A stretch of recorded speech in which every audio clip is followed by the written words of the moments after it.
Good afternoon, everyone, and it's 12 o'clock on the dot here in Melbourne, so we might make a start. Thank you for those of you who have joined us this afternoon or this morning, depending on where you're joining us from, of course. Today we'll be covering road-friendly suspension in-service compliance, and our presenter today will be Anthony Germanchev of ARB Group. Now we'll just roll through a few housekeeping items before I hand over to Anthony to talk a little bit more about this project. So as I said, that's Anthony Germanchev, and my name is Angela Uhas, and I'll be your friendly moderator today. Today's session will be approximately 40, maybe 45 minutes in total. We'll see how we go with questions, and we'll be recording the session and distributing that, so feel free not to take notes, just listen in and send your questions through if you do have any.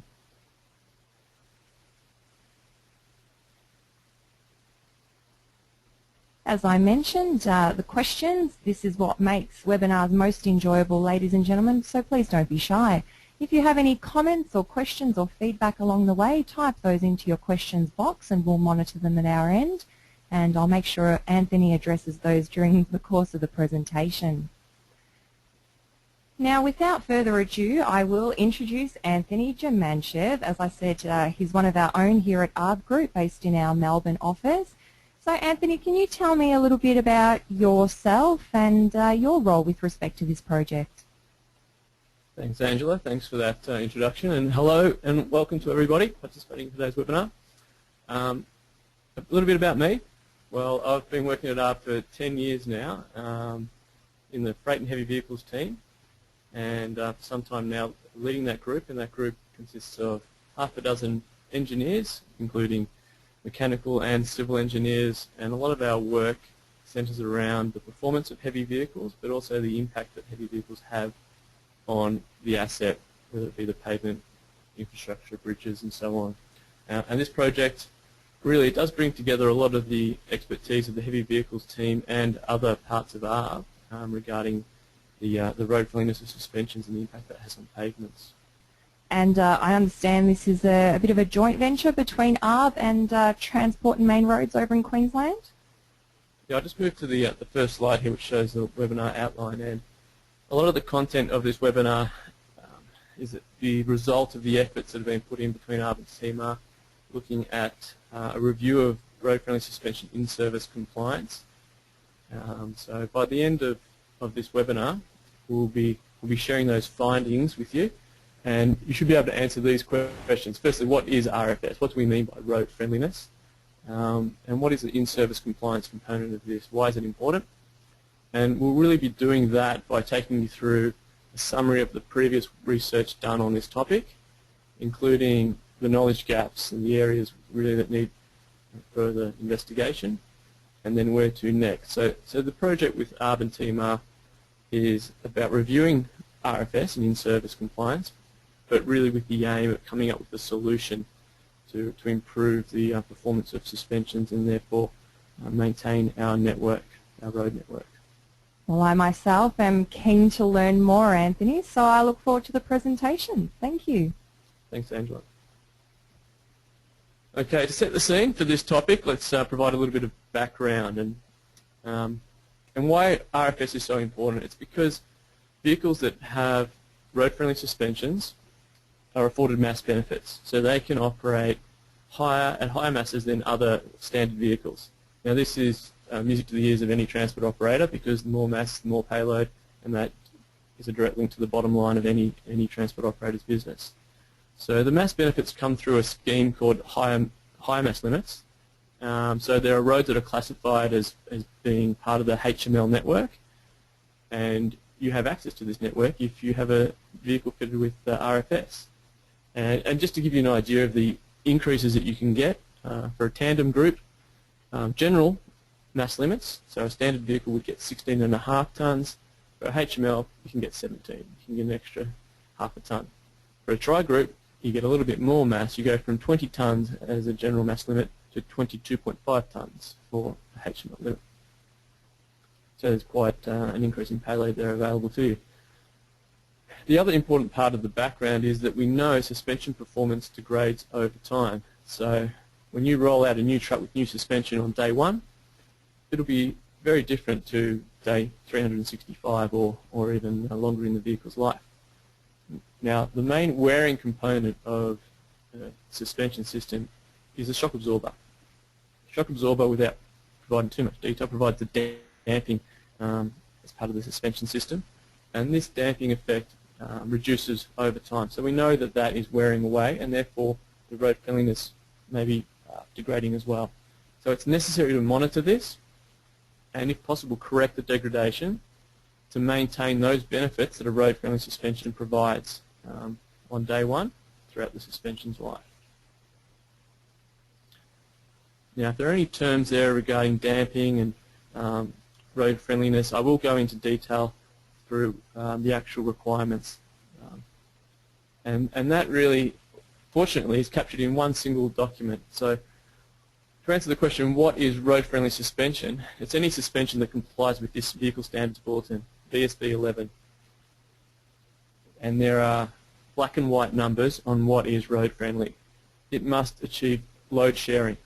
So what does load sharing mean? It means that axles within a single group, so for example, let's look at a tandem group, and we said that the HML limit for a tandem group is 17 tonnes. That means the two groups will be sharing 8.5 tonnes each, adding up to 17. You don't want one having 10 tonnes on an axle and 7 on the other. That's not equal load sharing. So you want you want less than 5% variation between axles. The next one is the frequency of oscillation of the sprung mass. That's just how quickly the suspension bounces up and down. Now, to draw some analogies there, you want a nice, slow, smooth bouncing suspension, something that you might get on a 57 Chev, rather than something that you'd get on a trailer carrying bricks that might be bouncing away like a jackhammer. So you want slow, steady bounces, and the number, the black and white number, is less than 2 hertz, less than 2 cycles a second for your frequency of oscillation. And the other aspect is damping. Now, this is a component that wears over time. So you don't want your suspension bouncing and continuing to bounce for 4 or 5 seconds after going over a pothole. You want it to quickly settle down, and you want that value to be greater than 20% critical damping. And there's a formula for calculating that, which I'll show you later. And then you also want that damping capability to be coming from the shock absorber, not from friction or any other source. Now, how would damping come from friction?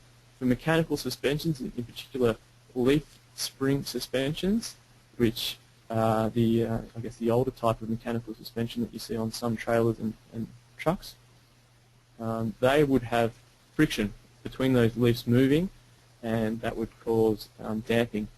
But you want the damping to be not coming from a mechanical system, but rather from the shock absorber. Now, they are the requirements for RFS, but how do you actually measure those? How do you measure 2 hertz and 20%? Well, you have to do a test. And in the same document, VSB 11, here is the step test, also sometimes known as the drop test. It's quite straightforward. It's a step. It's 80 millimeters high. You drive the vehicle up onto that step, and it drops off, hence why it's called a drop test. It doesn't seem too complicated at all. Not complicated enough for these two engineers, some bright engineers working at ARB, and here they are conducting a drop test. You can see the vehicle there, the 2 tandem groups of a drive group of a rigid truck sitting on yellow blocks. Those blocks are 80 millimeters high.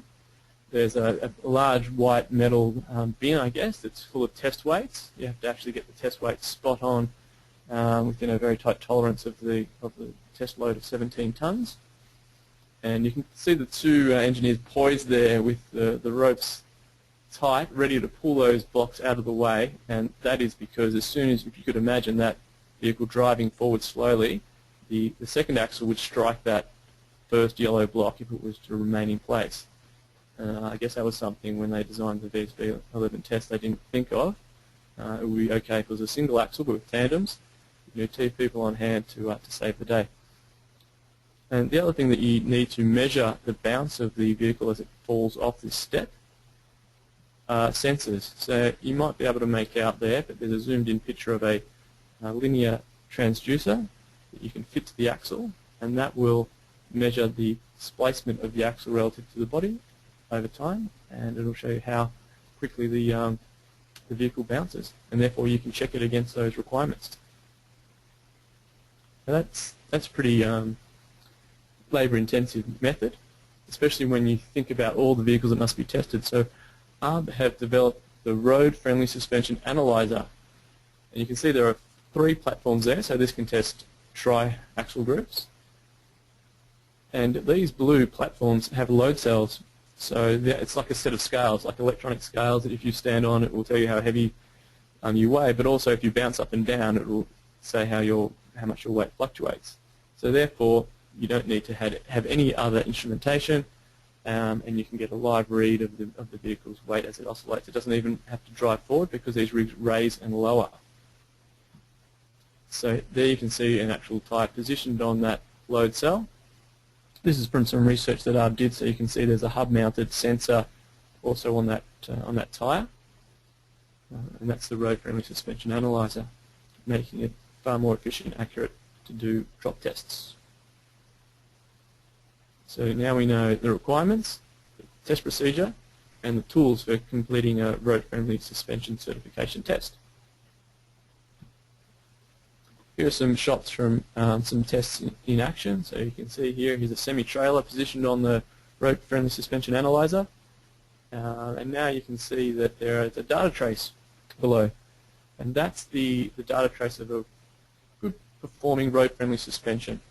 There are actually 2 data traces shown there. One is from the load cell, which is the red dashed line, and one is from a laser. So if I go back to that previous slide, and you can see the sensor there that was mounted onto the hub, it actually has a laser that points down to the road surface. And that is another method for measuring the deflection, in fact the deflection of the tyre, as the load fluctuates. So if this data trace has been zeroed, so the load of 17 tonnes has been equal to 0, so you can see the red line starting at 0 load and 0 time. And at the point where it drops, the weight falls away as the vehicle's falling, and then it reaches 3.5 tonnes. So there's an increase of 3.5 tonnes, and then that damps over time, decays back down to 0 by about 3 seconds. And anyone with a keen eye would notice there's a difference there between the laser and the load cell. The explanation for that is in fact that the laser is pointing to the metal plate, and with the heavy load of the truck, the metal plate is actually deflecting and getting closer to the laser. So it deflects by a small amount because that laser is measuring distance. Just gives you an idea of how much weight there is on the vehicle and what must be happening to the pavements as well. And one more shot. This is a video. It just shows you how uninteresting a drop test is, but I will try to play that against Angela's best advice due to the varying bandwidths between whatever system you have over there watching the webinar. But it's a very short video. It should play okay. So what you can see there, and I'll play it again, is it was previously in a raised position at 80mm height, and it will fall. And it's a highly damped system, so you hardly see any body bounce at all. But you do make out a little bit of tyre compression as it falls. So that's a drop test. That's what you need to do to measure the road-friendly suspension. Now, if anyone didn't quite get that, that's okay. Get in touch with us, and we can find another way to get that little video snippet to you if you're interested. Okay. Now that's the background on RFS and what is RFS. Feel free to type in any questions that you have about that. If there are any topics there that were new to you or I didn't explain well enough. But now I'll move on to a recap of the previous research done in the area of coming up with road friendliness, the levels, and also the in-service compliance. So some of the work that we did with TMRs, we looked at a total of 32 documents. These were research papers, ARB research studies, NTC studies, Osroad studies, and I've pulled out here the top 6, I guess, work that's been done, and I'll go through some of those in more detail. So you can see the timeline there as well. 1998 was really the birth of the idea of road friendliness in the suspension, and that quickly went into a vehicle standards bulletin and hit our roads 1 year later in 1999. And almost immediately after that, the idea of in-service compliance was raised. So the following year, there was research done into evaluating in-service compliance, and then subsequent to that, there's been some studies of the impact of HML on roads. 2006 was a survey of how suspensions were performing, and in 2010 there was another review of methods that could be used for in-service performance. And I guess this project now, being completed in 2014-15, is looking at the same issues but with a fresh pair of eyes, and also looking at what's changed, particularly in terms of technology. So that's where we'll head later in the webinar. Absolutely, and just before you move on, Anthony, we have received a question from Andrew. Thank you, Andrew, for sending that through. Andrew's asking, do you test by dropping one axle in a group and seeing the change across the group? No, in fact, the entire vehicle is raised. So in some of those shots, for example, a semi-trailer like that, you'll drop that tri-group, but for a shorter vehicle, the entire vehicle will drop as a whole. So you drop the entire axle group, and the axle group itself, well, I'll probably keep skipping through the slides there a little bit faster, but the axle group as a whole is given a road-friendly suspension stamp or certificate, not individual axles within the group. I hope we've answered that for you, Andrew. If you'd like further clarification on that, please feel free to send on any additional questions through. And everybody else, please don't be shy. If you've got questions for Anthony or any comments along the way, please do let us know. Okay. And as well as the previous research, there are two current streams of research being done, one by the University of Cambridge and one being done here at ARB. Both of those have links to developing dynamic models, and by model I mean a desktop simulation model, which will either be in a program like MATLAB or a truck simulation package. And that way you can start to change the properties of a vehicle or a road and come up with different effects. So both those projects are ongoing, and I'll include a summary of the ARB one, which I know a little bit about later. Now, the birth of RFS, it came from a very comprehensive study called the Divine Project. I don't know if you've heard of it before, but it was a FHWA-sponsored multinational project, so a very large project. FHWA is the Federal Highway Administration in the US, and experts from around the globe contributed to that. And from ARB there was Kieran Sharp and Peter Sweatman. You can see what DIVINE stands for there. It seems to me like an example of trying to get the acronym and then making the words fit that acronym, but Dynamic Interaction of Vehicle and Infrastructure Environment. So it was all about investigating the impacts of heavy vehicles on pavements and bridges. Really, ARB is now continuing that work. Now, there were many streams. There were actually 6 elements as part of this OECD study, but one of those streams had the objective, and it was only one of 3 objectives, but the objective was to provide a means for identifying and assessing road-friendly suspensions. So they investigated, did some testing, and found that these were the important properties: low spring stiffness, very low Coulomb friction, and the appropriate level of damping. So those properties ended up finding themselves directly into VSB 11. So low spring stiffness is about that frequency. Very low Coulomb friction is about getting the damping from the shock absorber rather than from any friction in the system. And the appropriate level of damping is obviously that 20% critical damping. Now, all these properties are unlikely to be found in mechanical suspensions, but were generally found in road-friendly air suspensions. So basically, it's almost defining road-friendly suspensions as air suspensions. And a question there from Brian. He's asking, are any mechanical suspensions, on that note, without airbags, evaluated as RFS? That is a perfectly timed question with the dot point that I just read out. In fact, you can have a mechanical suspension that is considered as road-friendly, and ARB have tested and certified mechanical suspensions. So there are, and to be precise, there is I think it's the RAD B-Ride Volvo suspension, which is on prime movers in Volvo trucks, and it's a mechanical suspension and it's road-friendly. So all you need to do is perform like an air suspension and meet those criteria. You can normally do that by having softly sprung mechanical springs and good strong dampers. So yes, you can. Well, a well-timed question there, Brian. Thanks for sending that one through. Another interesting fact about the Devine study is that those thresholds were not based on performance testing and a link to pavement damage. It was based on, I guess, the idea that the majority of air suspensions performed a certain way, and if any standard was to be brought into Australia, it needed to match the current level, but still raise the bar somewhat. So it was a snapshot of the current fleet, and then drawing a line on the percentage of the fleet that performed well, and the bar was set at that point.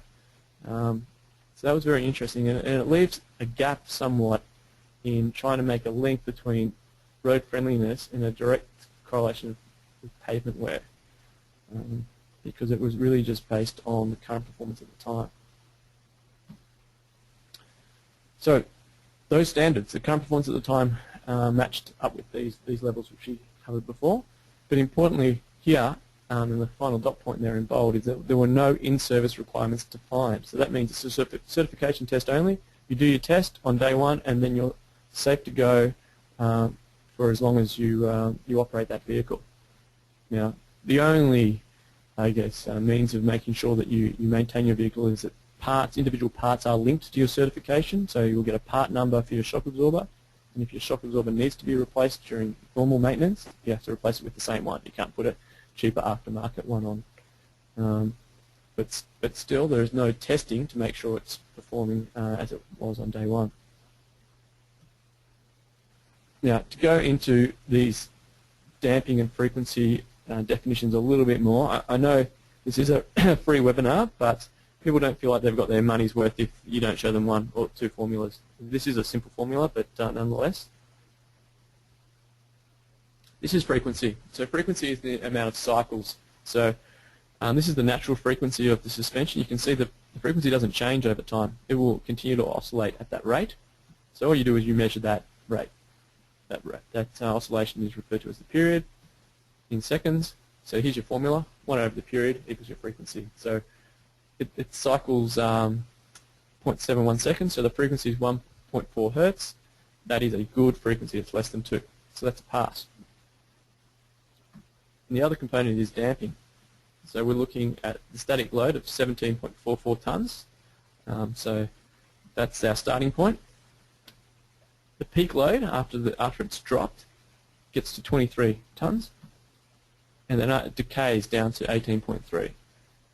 So using this formula, you can calculate 0.3, 30% damping. So that's a highly damped suspension. So how quickly those peaks fall down back to that static load is that damping. So that's probably a better explanation with a few diagrams of what critical damping actually means. Okay, so now the work done to evaluating the in-service compliance of suspensions. So in 2000, there was a large cost-benefit analysis done on 5 options for doing this.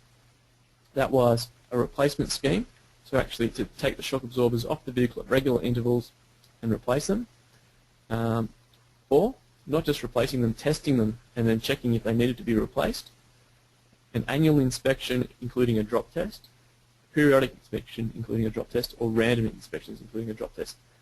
None of these options, none of these 5 options actually showed a saving compared to the pavement wear. So none of them were recommended, and we have not gone forward with an in-service compliance test. So all the road managers you'd expect would be concerned then about, well, what are the suspensions doing out there? If there's no in-service compliance standards, are they degrading? How far are they degrading?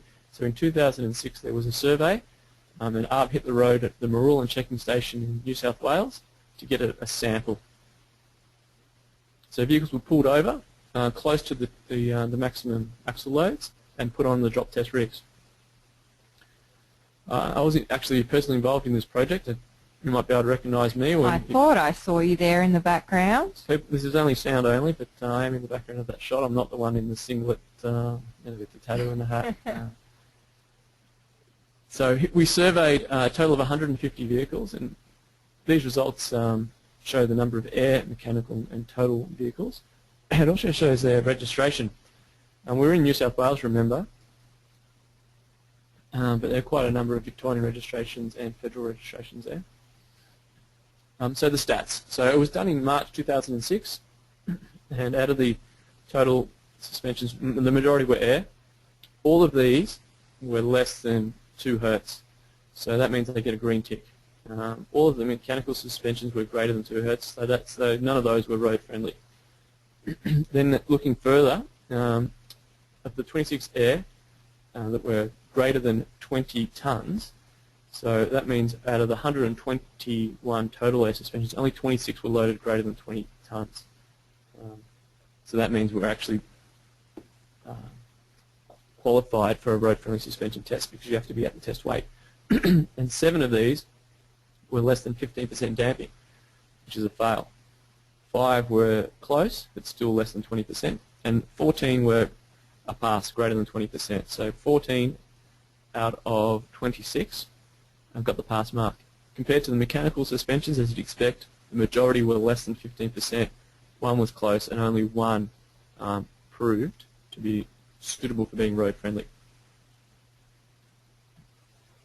So the questions this poses: there are low numbers of vehicles actually operating at HML, with approximately 50% of this small sample failing the in-service road friendly suspension requirements.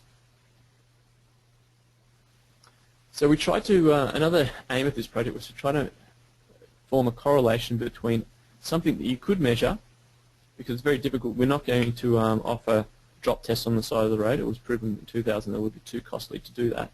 But if we could find another parameter such as age, we could just then set a point where we need to service those vehicles, replace the shock absorbers, or take some appropriate action to correct the degradation. Looking at this chart, it's just a scatter plot of data points. I'll highlight a few points. The circles are air and the triangles are mechanical suspensions. And we're looking at the damping on the y-axis and vehicle age on the x. So the best performing suspension was a very new suspension, probably less than a year old, 45% damping, excellent damping. But then you can see there's at the other end of the scale, there's one that's failing and it's 20 years old. So that's quite a good correlation. You can see the performance is degrading over time. However, there's an outlier over here. There's something about 13 years old that still passes the test. So it's difficult to bring a cut-off if there's still vehicles out there that are very old and are still performing very well. It must be a very well-maintained vehicle. And then there are brand new vehicles like these circled down the bottom here, and quite a number of them below the 20% damping. So there was no correlation between age and the performance of suspension. So it was very difficult then to recommend certain vehicles of a certain age being taken off the road or being maintained. And a similar trend was shown for the mechanical suspensions. So you can see a very old trailer, the oldest trailer that was out there on the roads, almost 30 years old, had a damping of 9%, which is not good, not road friendly. But then the newest mechanical suspension was also built that way. And you can see that there's a couple of outliers there, but the general trend is that mechanical suspensions are all performing below that 15%. The other interesting point there is you can see the April 1999 line. That shows that that's when the RFS came in, and you can see that mechanical suspensions, apart from 2, basically stopped, and there were more air suspensions on the road. So although this didn't provide a statistically significant representation, it did give us some insight into the performance of the triaxial suspensions, and it didn't identify a strong relationship between the measured properties, meaning that there's another solution that lies out there for us. In 2010, it was revisited, and we looked at developing a low-cost method for roadside enforcement. the findings of this study were that there are low numbers of HML vehicles operating at HML max, which poses the question, is it that important if there are vehicles not even operating at 22.5 tonnes out there? It confirmed the high costs and practical issues associated with conducting roadside tests, and that this could not be justified. It also posed two interesting questions that need to be addressed. That is finding a link between pavement wear and poorly functioning RFS.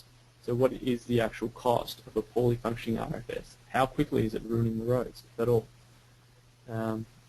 So the idea then was to quantify the relationship between suspension characteristics and pavement wear.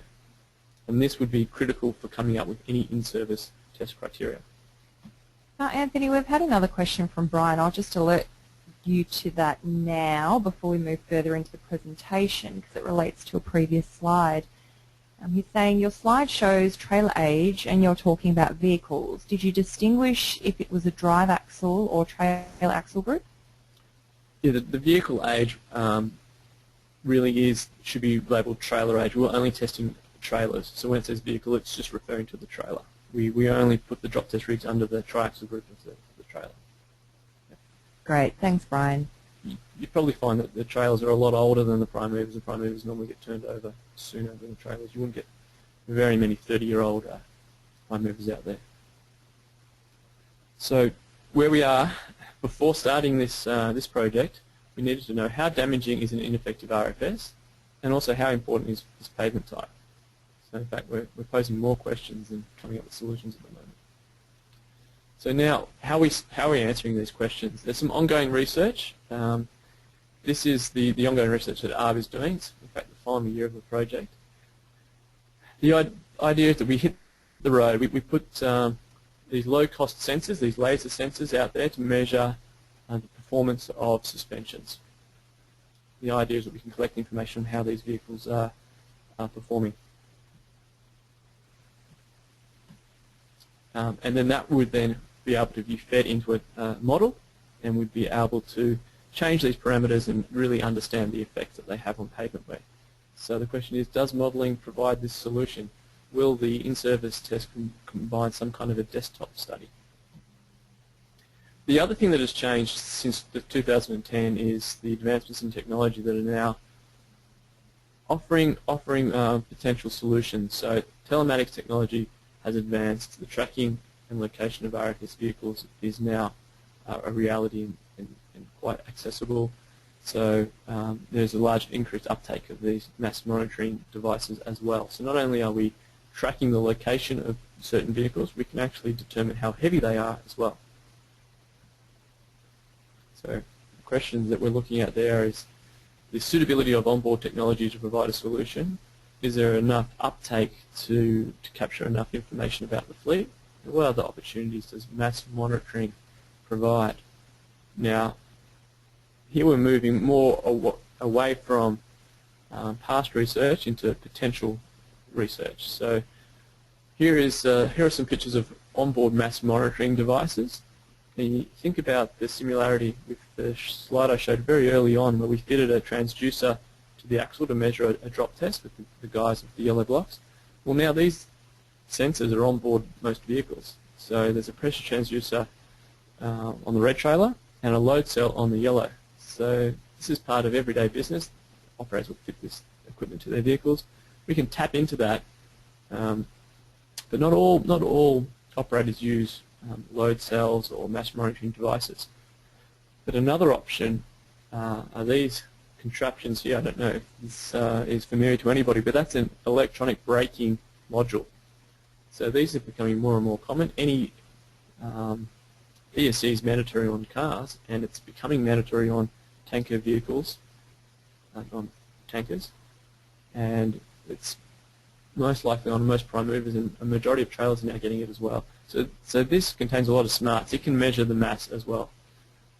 So as the increased uptake of these components hit the market, we have another opportunity to measure mass.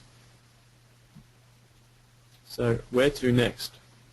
We have to answer the questions that were posed by the previous studies, understanding the suspension characteristics and the link to pavement. identifying these key technical issues, the practicalities, overcoming these practicalities, and perhaps the way to do that is to utilize the advances in technology, whether that be telematics, onboard sensors, or software models.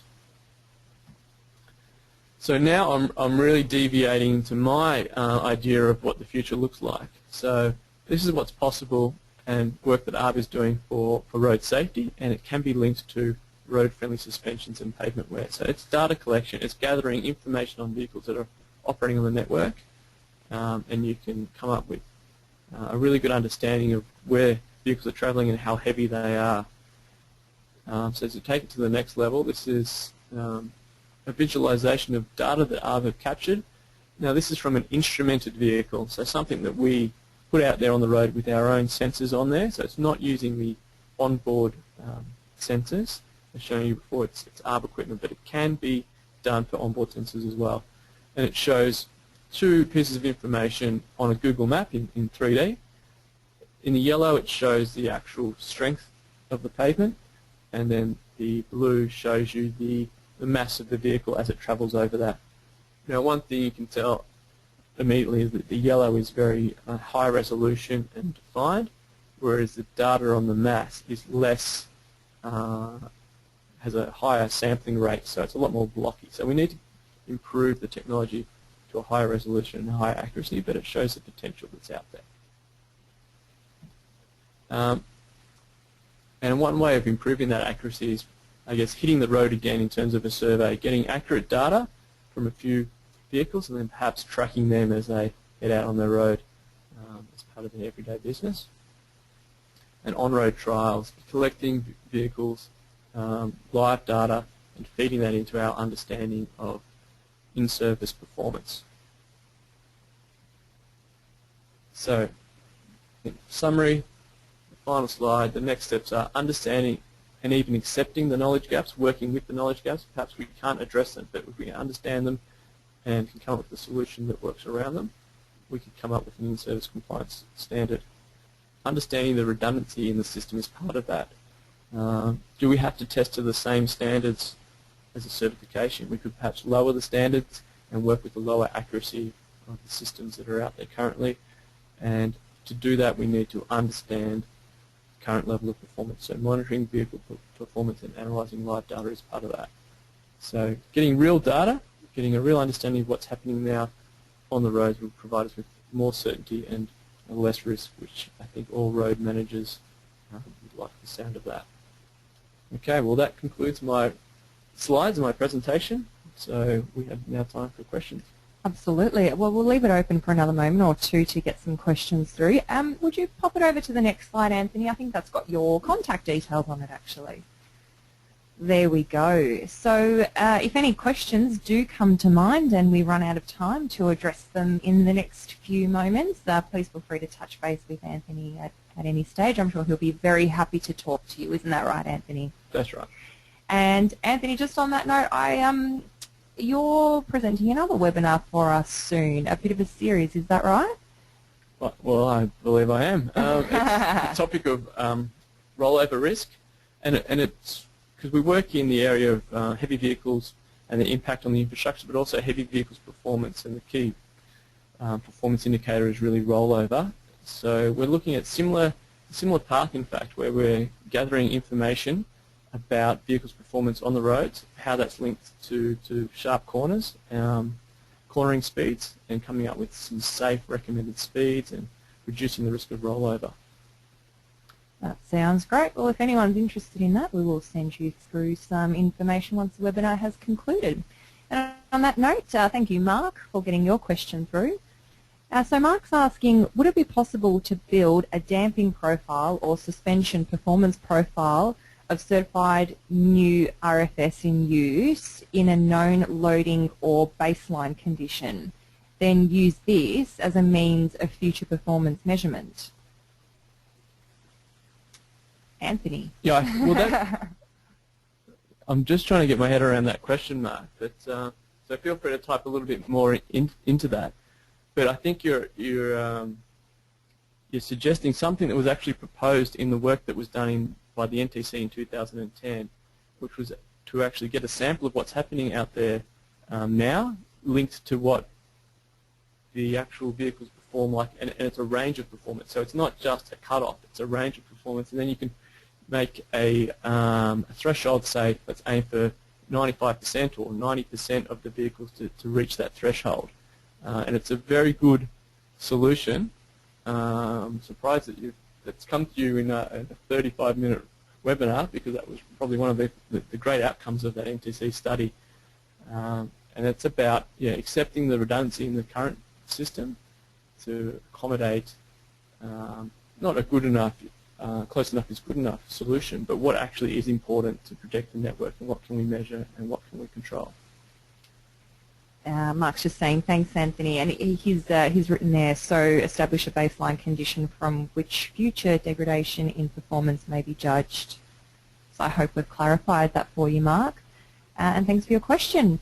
And look, on that note, I might wrap up our webinar session this afternoon. I know Anthony's very keen to get some lunch, as I'm sure all of you are also. So thank you very much for your time this afternoon, and Anthony, thank you for coming into the webinar studio. I very much enjoyed that presentation, and hope our lovely audience did as well. Yeah, and I will reiterate that feel free to contact me. The webinar is great for getting a lot of information to you very quickly without having to travel or take up too much of your time. So I won't take any much further time, but feel free to contact me and I'll follow up with some. Anthony is always open for a chat, so please do give him a call. All right, thanks again for your time, and I hope you can join us for future ARB webinars. Please do keep an eye on our webinar program on the website. Thank you, and have a great afternoon.